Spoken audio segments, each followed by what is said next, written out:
बिस्मिल्लाहिर्रहमानिर्रहीम, this is Zoya Amjad. नाज़रीन, आज हम बात करेंगे ईरान और इसराइल के दरमियान जो जंग जारी है वो किस कदर बढ़ चुकी है और आखिर इस जंग का एंड कब होगा। अभी तक दोनों कंट्रीज़ के दरमियान किसी ने भी डील या डायलॉग की कोई किसी किस्म की बात नहीं की।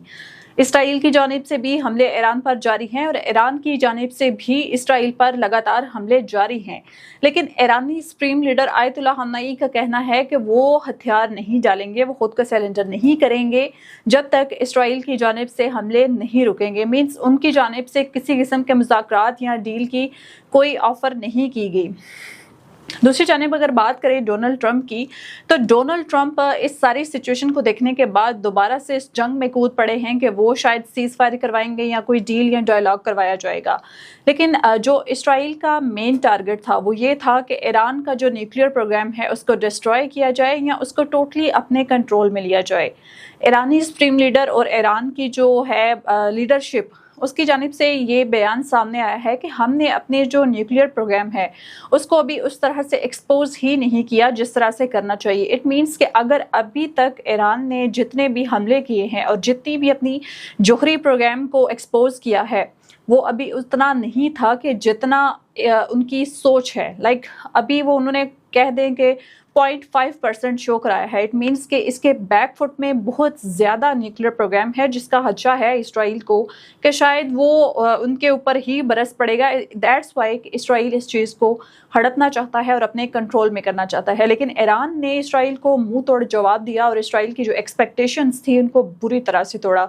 इसमें स्टोरी जो है वो बड़ी डबल साइड है। जैसे इस जंग से पहले पाकिस्तान और भारत के दरमियान जंग हुई, नरेंद्र मोदी जिन्होंने एक्सपेक्ट कुछ किया था कि वो पाकिस्तान को मुंह तोड़ जवाब देंगे और पाकिस्तान को घुटनों तक ले आएंगे जिसकी वजह से वो अपने जो उनके हैं गोल्स उनको अचीव कर पाएंगे। लेकिन नरेंद्र मोदी ये नहीं जानते थे कि पाकिस्तान उनको उल्टा मुंह तोड़ जवाब देगा और उनकी तमाम एक्सपेक्टेशंस टूट जाएंगी। यही कुछ सीन है इसराइल के हवाले से। इसराइल एक ऐसा कंट्री है जो कि समझता है कि इसराइल के ऊपर कभी कोई अटैक नहीं कर सकता। इसराइल एक बहुत इंडिपेंडेंट कंट्री है।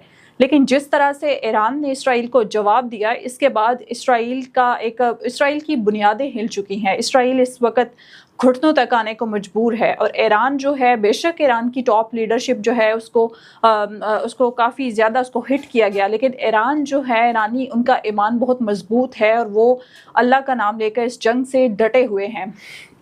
इसराइलियों ने जो पिछला साल डेढ़ पूरा फ़लस्तीन के बेगुनाह मुसलमानों के ऊपर जुल्म किया, उनको मारा, उस चीज़ का आई थिंक सो बदला अब अल्लाह की जानिब से भी इसराइलियों से लिया जा रहा है।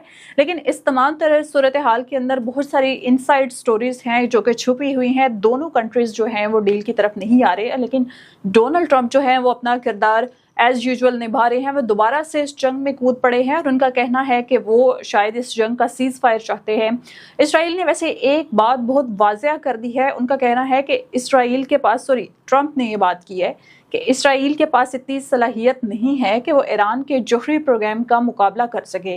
मीन्स इससे ये बात तो वाज़ेह है कि हो सकता है कि आने वाले टाइम में इसराइल इस चीज़ को एक्सेप्ट कर ले कि वो ईरान के हाथों हार चुका है। और ईरान ने ये कहा है कि जब तक इसराइल की जानिब से हमले नहीं रुकते हम अपने अटैक्स को नहीं रोकेंगे और हर किस्म के अटैक के लिए तैयार हैं। अब इसके अंदर कुछ इनसाइड स्टोरीज़ हैं कि last days Pakistan field marshal Syed Asim Munir की मुलाकात हुई है वाशिंगटन डीसी में डोनाल्ड ट्रंप के साथ। अब इससे बहुत सारे सवालात जो हैं वो जन्म लेते हैं कि क्या उस मुलाकात में कौन सी ऐसी चीज़ें तय पाएगी, जैसे कि पाकिस्तान का इत्तेहादी है ईरान भी, चीन भी, रूस भी।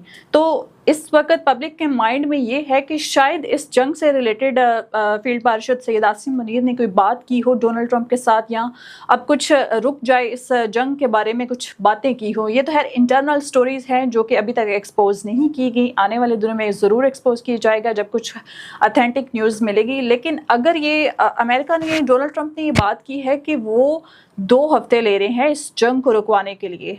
उनका ये भी कहना है कि फ़िज़ाई हमलों की बजाय ईरान को रोकने के लिए ज़मीनी हमले करने चाहिए। मीन्स इसमें ये भी कह सकते हैं कि ये जो 2 हफ्ते हैं शायद इनमें कोई सीज़ फायर हो जाए या इस 2 हफ्ते के अंदर अंदर किसी बड़ी जंग की तैयारी की जाए। शायद ये जंग वर्ल्ड वॉर 3 की शक्ल इख्तियार कर ले।